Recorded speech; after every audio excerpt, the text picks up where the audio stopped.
നമ്മുടെ നാട്ടിൽ ഈ രോഗങ്ങളൊക്കെ ഇപ്പൊ പെരുകുന്നു എല്ലാവരിലും. അത് ക്ഷീണം, തളർച്ച, പറ്റില്ലായ്ക അങ്ങനെയൊക്കെയുള്ള എല്ലാവർക്കും അങ്ങനെയൊക്കെയുള്ള ബുദ്ധിമുട്ടുകളാണ് അനുഭവപ്പെടുന്നത്. അതെന്തുകൊണ്ടായിരിക്കും? ശരിയാണ്. കേരളത്തില് പണ്ടത്തെക്കാലൊക്കെ ധാരാളം രോഗങ്ങൾ പെരുകിക്കൊണ്ടിരിക്കുകയാണ്. ഒരു രോഗിയും ഇല്ലാത്ത ഒരു വീടും ഇല്ല എന്നുള്ള അവസ്ഥയാണ്. മിക്കവാറും പേർക്ക് ക്ഷീണം, തളർച്ച, പറ്റില്ലായ്ക. എല്ലാവരും ആശുപത്രി പോകില്ല എന്ന് മാത്രമേ ഉള്ളൂ. അങ്ങനെ രോഗം പെരുകാനുള്ള പ്രധാന കാരണം നമ്മളുടെ ആഹാരത്തിലെ പ്രശ്നങ്ങളാണ്. ഈ നമ്മൾ ആയുർവേദത്തിൽ പറയും യഥാഹാരം തഥാരോഗ്യം. എങ്ങനെയാണ് ആഹാരം അങ്ങനെയാണ് ആരോഗ്യം എന്ന് പറയും. അത് ഇംഗ്ലീഷിൽ പറയും food can healing, food can killing. ആഹാരമാണ് നമ്മുടെ രക്ഷകൻ, ആഹാരമാണ് നമ്മളുടെ അന്തകൻ. അപ്പൊ ശരിയായ തരത്തിൽ നമ്മുടെ ശരീരത്തിന് യോജിച്ച് ആഹാരം കഴിക്കാൻ നമ്മളുടെ ആരോഗ്യത്തോടെ നമുക്ക് ആയുസ്സും കിട്ടുന്നത് സുഖമായിട്ട് ജീവിക്കാൻ സാധിക്കും. ആഹാരമൊന്നുമില്ലെങ്കിലോ, ആഹാരത്തിൽ വേണ്ടത്ര ഘടകങ്ങൾ കിട്ടിയില്ലെങ്കിൽ നമുക്ക് ക്ഷീണവും തളർച്ചയൊക്കെ ഉണ്ടാവും. നമുക്കൊരു എക്സാമ്പിൾ പറയാം. ഒരു മുളക് നമ്മൾ നട്ടു, അല്ലെങ്കിൽ നമ്മളൊരു പയറ് നട്ടു. ഇതിനകത്ത് കൃത്യമായ വളം ഒഴിച്ച് വെള്ളമൊക്കെ ഒഴിച്ച് നന്നായിട്ട് അത് വരും. വെള്ളം ഒന്നില്ലെങ്കിൽ അത് വാടിക്കൊഴിഞ്ഞു പോകും. അതാണ് അകാലത്തിൽ നശിച്ചു പോകും. ഇത് തന്നെ നമുക്ക് സംഭവിക്കണം. നമുക്ക് വേണ്ടത് ചില പ്രത്യേക ഘടകങ്ങൾ ആഹാരത്തിൽ ആവശ്യമുണ്ട്.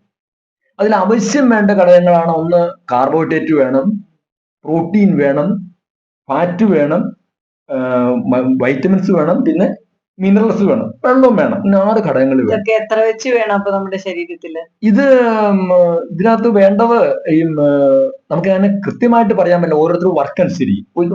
ശരീരം കൊണ്ട് കഠിനമായിട്ട് അധ്വാനം ചെയ്യുന്ന ആൾക്ക് പ്രോട്ടീൻ കൂടുതൽ വേണം, അല്ലെങ്കിൽ കാർബോഹൈഡ്രേറ്റ് കൂടുതൽ വേണം. എങ്കിലും ഒരു അപ്രോക്സിമേറ്റ് പറഞ്ഞു കഴിഞ്ഞാല് ഒരാളുടെ ശരീരത്തിൽ ഒരു 70% കാർബോഹൈഡ്രേറ്റ് വേണം, 20% പ്രോട്ടീൻ. അത് നമ്മുടെ ഈ സെല്ലുകളൊക്കെ ഉണ്ടാവുന്നത് പ്രോട്ടീൻ കൊണ്ടാണ്.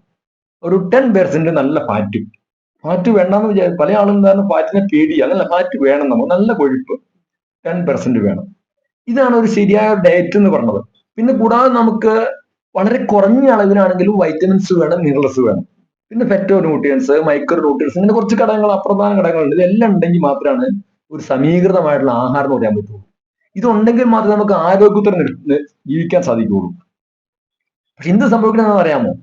ഇത് നമ്മുടെ ആഹാരത്തിൽ മുഴുവൻ കാർബോഹൈഡ്രേറ്റ് ആണ്. മലയാളി സംബന്ധിച്ചിടത്തോളം നമ്മൾ രാവിലെ കഴിക്കുന്ന ഇഡ്ഡലി അല്ലെങ്കിൽ ദോശ അല്ലെങ്കിൽ ചപ്പാത്തി, അതെല്ലാം ഷുഗറാണ്, കാർബോഹൈഡ്രേറ്റ്. അല്ലെങ്കിൽ ഈ നമ്മള് അന്നജം എന്ന് പറയുമല്ലോ, അല്ലെങ്കിൽ ഗ്ലൂക്കോസ്, ഇതെല്ലാം ഒരു സാധനം തന്നെ. ഉച്ചയ്ക്ക് കഴിക്കുന്ന ചോറും ഇത് തന്നെ. വൈകിട്ട് നമ്മൾ കഴിക്കുന്ന കഞ്ഞിയാണെങ്കിലോ, അല്ലെങ്കിൽ കപ്പയാണെങ്കിലോ, ചപ്പാത്തി ആണെങ്കിലോ, ഓട്സ് ആണെങ്കിലും ധാന്യം തന്നെ. ഇങ്ങനെ നമുക്ക് കാർബോഹൈഡ്രേറ്റ് കൂടുകയും ചെയ്യുന്നു, മറ്റ് പോഷകങ്ങൾ കുറയുകയും ചെയ്യുന്നു. ഒരു ന്യൂട്രീഷൻ ഇംബാലൻസ് വരും, ഒരു പോഷക അസന്തുലിതാവസ്ഥ വരും. ഇതാണ് നമ്മളുടെ ഇത്തരം പ്രശ്നത്തിന് കാരണം. നേരത്തെ ചെടിയുടെ കാര്യം പറഞ്ഞില്ലേ? ഇപ്പൊ ചെടിക്ക് അത് കുറഞ്ഞു കഴിഞ്ഞാലും നശിച്ചു പോകുന്നു പറഞ്ഞാൽ കൂടിയാലും കുഴപ്പമാണ്. വളം കുറെ കൂടുതലിട്ടുണ്ടെങ്കിൽ ചെടി നേരത്തെ തന്നെ പുഷ്പിച്ചാൽ ഇലയൊക്കെ ചുരുണ്ട് കൂടി അത് നശിച്ചു പോകും. നമുക്ക് ബാലൻസ് ഡയറ്റ് വേണം. അപ്പൊ ഇങ്ങനത്തെ ഒരു കാര്യത്തെ കുറിച്ച് ദീർഘകാലമുള്ള പഠനം. ഞാൻ നാച്ചുറോപ്പതി, പ്രകൃതി ജീവനം, പ്രകൃതി ചികിത്സാ രംഗത്ത് ധാരാളം 10-40 വർഷമായി പ്രവർത്തിക്കുക. അപ്പൊ അങ്ങനെ ഒരു എനിക്കൊരു കാര്യം ഉറപ്പാണ്. നമ്മളൊരു ആൾക്ക് ആരോഗ്യത്തെ ജീവിക്കണമെങ്കിൽ ശരിയായ വ്യായാമവും ശരിയായ ആഹാരവും വേണം. വിഹാരസ്യ യുക്തചേഷ്ടസ്യ കർമ്മസു എന്ന് പറയും. ശരിയായ ആഹാരം, ശരിയായ വ്യായാമം ഉണ്ടെങ്കിൽ സന്തോഷമായിട്ട് ജീവിക്കാം. ഒരു രോഗം ഉണ്ടാവില്ല. നമ്മൾക്ക് രോഗമില്ലാതെ ജീവിക്കുന്ന ആളുകളാണ്. അപ്പൊ എന്തൊക്കെയാണ് അതിന് വേണ്ടിയ ബാലൻസ് ചെയ്ത്? അപ്പൊ അങ്ങനെ ഒരു ഫുഡിനെ കുറിച്ച് ഞാൻ ആലോചിച്ചു. അങ്ങനെ ഫുഡിനെ കുറിച്ച് ആലോചിച്ചപ്പോൾ നമുക്ക് പറഞ്ഞു കൊടുത്തു കഴിഞ്ഞാൽ ഓരോരുത്തർക്കും മേടിച്ച് കഴിക്കാൻ വിഷമമാണ്. അപ്പൊ അങ്ങനെ നമ്മൾ ഫുഡ് തയ്യാറാക്കിയിട്ട്, ഇതിന്റെ പേര് നേച്ചർ ഹെൽത്ത് മിക്സ് എന്നാണ് പേര്. മൂവാഴ്ച സുഖജീവൻ നേച്ചർ സെന്ററിന്റെ ആഭിമുഖ്യത്തില് എന്റെ സ്ഥാപനമാണത് ഉണ്ടാക്കുന്ന ഫുഡാണ് നേച്ചർ ഹെൽത്ത് മിക്സ്. ഇതിങ്ങനെ ഇത് നമുക്ക് നോക്കിയാൽ കാണാൻ പാടില്ലേ? ഇതിനകത്തുള്ളത് ചാമ, തിന, റാഗി, വരക് തുടങ്ങിയുള്ള 9 മില്ലറ്റുകൾ, നവധാന്യങ്ങൾ എന്ന് പറയും. ഇത് കൂടാതെ പിന്നെ ഇതിനകത്തുള്ളത് മുളപ്പിച്ച ചെറുപയർ, മുതിര, ഉലുവയാണ്. പിന്നെ നമ്മൾ കുറച്ച് പൊട്ടുകടലയും ചേർത്തിട്ടുണ്ട്. ഇത് മുളപ്പിച്ച് ചേർത്തിരിക്കുക. അപ്പൊ ഇതെന്ന് വെച്ചിട്ടുണ്ടെങ്കിൽ നേരത്തെ ഞാൻ പറഞ്ഞ റേഷ്യോ വരും. ഇതിനകത്ത് ഒരു 70% കാർബോഹൈഡ്രേറ്റ് വരും, ഒരു 20% പ്രോട്ടീൻ വരും, 10% ഫാറ്റ് വരും. പിന്നെ നമ്മൾ എന്ത് സ്വല്പം തേങ്ങ ചിരണ്ടി ഇട്ടിട്ടാണ് കഴിക്കേണ്ടത്, കുറച്ച് ഗീയും ചേർക്കും. അപ്പൊ അങ്ങനെ ഞാനൊരു സമീകൃതമായിട്ടുള്ള ആഹാരമാക്കിയാണത് കഴിപ്പിക്കണത്. അപ്പൊ നമ്മൾ നേരത്തെ ഞാൻ പറഞ്ഞ പ്രശ്നങ്ങളെല്ലാം കുറയും. നമ്മുടെ ഇമ്മ്യൂണിറ്റി, നമ്മളുടെ ശരീരത്തിന് ഈ ന്യൂട്രിയൻസ് ഡിഫിഷ്യൻസിയുടെ ഫലം ഉണ്ടാകുന്ന ഇമ്മ്യൂണിറ്റി കുറയും, കാർബോഹൈഡ്രേറ്റ് കൂടില്ല. അങ്ങനെ ഒരു ഡയറ്റിലേക്ക് ആ ഫുഡ് കൊണ്ടുവരണം. ധാരാളം പേര് ഇത് കഴിച്ചിട്ട് അവരുടെ ഷുഗർ, പ്രഷർ, PCOD തുടങ്ങിയ രോഗങ്ങൾ കുറഞ്ഞു വന്നിട്ടുണ്ട്. അതുപോലെ പലർക്കും 10-30 വയസ്സേ ഉണ്ടാവുള്ളൂ, പക്ഷെ പറ്റില്ല, എഴുന്നേക്കാൻ പറ്റില്ല, ക്ഷീണം, തളർച്ച. അത്തരം ആളുകൾ ആ പ്രശ്നം പരിഹരിച്ചുകൊണ്ടാണ് നമുക്ക് സാധിച്ചിട്ടുണ്ട്. അങ്ങനെ വളരെ ഫലപ്രദമായിട്ട് 100 കണക്കിന് ആളുകൾ ഉപയോഗിക്കുന്ന ഒരു ഫുഡാണ് ഈ നേച്ചർ ഹെൽത്ത് മിക്സ്. അവരൊക്കെ ആരോഗ്യത്തിൽ ജീവിക്കുന്ന ഗർഭിണികൾക്കോ കുട്ടികൾക്കോ മുലമുട്ടുന്ന അമ്മമാർക്കോ ഇനി പ്രായമായ വാർദ്ധക്യത്തിലെത്തിയ ആളുകൾക്കോ അവർക്കും പ്രശ്നമുണ്ട്. പ്രായമായ ആളുകൾക്ക് അവർക്കും ആവശ്യത്തിനുള്ള ഘടകങ്ങളെല്ലാം കിട്ടുന്നില്ല. അവർക്കൊരു കുഴപ്പമെന്നുവെച്ചിട്ടുണ്ടെങ്കിൽ ഇപ്പൊ നമ്മൾ കഴിക്കുന്ന പോലെ അവർക്ക് ആഹാരത്തിനുള്ള അബ്സോർഷൻ കപ്പാസിറ്റി ഉണ്ടാവില്ല. നമ്മുടെ കണ്ണിന്റെയും കാലിന്റെയും ഒക്കെ ശക്തി ക്ഷയിക്കുന്ന പോലെ അവരുടെ ദഹനേന്ദ്രിയങ്ങൾ ശക്തി ക്ഷയിച്ചു പോകും. അവർക്ക് സമീകൃത ആഹാരം ആവശ്യമാണ്. പക്ഷെ ഇത് പലർക്കും അറിയാൻ പാടില്ല. ആളുകളൊന്നും വയസ്സായവരൊന്നും വേണ്ടെന്നുള്ളതാണ്. ഇപ്പൊ വൃദ്ധനായ ആളുകൾക്കും പറ്റിയ ഫുഡാണ് ഇത്. ആബാലവൃദ്ധം ജനങ്ങൾക്ക് ഉപയോഗിക്കാവുന്ന ഫുഡാണ് നമ്മൾ തയ്യാറാക്കിയിട്ടുള്ളത്.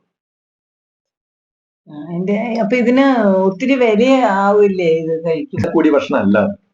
ഇതൊരു 30 റുപ്പീസ് അതിനകത്ത് വരുള്ളൂ.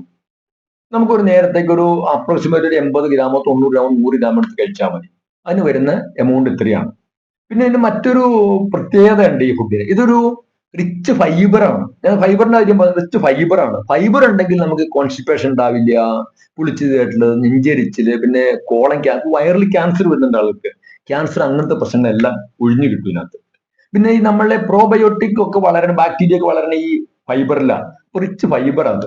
കാരണം നമ്മൾ ഇതിനകത്ത് എല്ലാം കണ്ടില്ല, ഈ ധാന്യങ്ങളെല്ലാം തവിടുള്ള ധാന്യങ്ങളാണ്, തവിട് കളയാതെയാണ്. അപ്പൊ ഈ തവിട് മുഴുവൻ ഫൈബറാണ്. അതാണ് ഒരു ഗുണമുള്ളത്. പിന്നെ റിച്ച് പ്രോട്ടീനാ. ഈ ചെറുപയർ മുതിരൊക്കെ മുളപ്പിച്ചിട്ടൊക്കെ റിച്ച് പ്രോട്ടീനാണ്. അപ്പൊ നമ്മുടെ ശരീരത്തിന് മസിൽ ലോസ് വരില്ല. ഒരുപാട് പേർക്ക് മസിൽ കുറഞ്ഞു പോകുന്നുണ്ട്, സാർക്കോപീനിയ എന്ന് പറയും. ഇത് മസിൽ ലോസ് വരില്ല. അത് കൂടാതെ പിന്നെ നമുക്ക് ഇത് ഒരു കംപ്ലീറ്റ് ഫുഡ് എന്ന് പറയാം. കാരണം ഈ 12 സാധനങ്ങളിലുള്ള പോഷകാംശം കിട്ടും. നമ്മളിപ്പോ ചോറുണ്ടെന്ന് കിട്ടുന്നത് ചോറിലത് മാത്രമേ കിട്ടുള്ളൂ. ഗോതമ്പ് കഴിച്ചാലോ ഗോതമ്പിൽ മാത്രമേ കിട്ടുള്ളൂ. ചപ്പാത്തി കഴിച്ചാൽ ഇനി റാഗി ആയാലോ റാഗിയിൽ മാത്രമേ കിട്ടും. ഇങ്ങനെയല്ല, ഇത് 12 എണ്ണത്തിലുള്ളതും കിട്ടും. അപ്പൊ അങ്ങനെ ഒരു സമീകൃതമായിട്ടുള്ള ഒരു ഡേറ്റ് ആണിത് നമ്മൾ ഇതിനകത്ത് ചെയ്തിട്ടുള്ളത്. വളരെ ഫലപ്രദമായിട്ട് നമുക്കത് മേടിച്ച് ഉപയോഗിക്കാൻ സാധിക്കും. ഇപ്പൊ നിങ്ങൾ ആവശ്യപ്പെട്ട് കഴിഞ്ഞാൽ ഈ സാധനം അയച്ചു തരും. നമ്മൾ ഓൺലൈനായിട്ട് അയച്ചു കിട്ടും. വീട്ടിൽ വരുമ്പോൾ പൈസ കൊടുത്ത് മേടിച്ചാലും മതി, പോസ്റ്റ് കൊണ്ടുവരുമ്പോഴും. അപ്പൊ ഇത് സ്ഥിരമായിട്ട് ഉപയോഗിക്കുന്ന സാധനമാണ്. യാതൊരു പ്രിസർവേറ്റീവ്സും ചേർത്തിട്ടില്ല, യാതൊരു കെമിക്കൽസും ഇല്ല. അപ്പൊ നമുക്കിത് വേണമെങ്കിൽ സ്ഥിരമായിട്ട് ഉപയോഗിക്കാവുന്ന ഒരു ഫുഡാണ്. അങ്ങനെ ആഹാരത്തിലൂടെ നമുക്ക് ആരോഗ്യം വീണ്ടെടുക്കണം എന്നാണ് എനിക്ക് ഈ അവസരത്തിൽ പറയുവാനുള്ളത്. ഓക്കെ.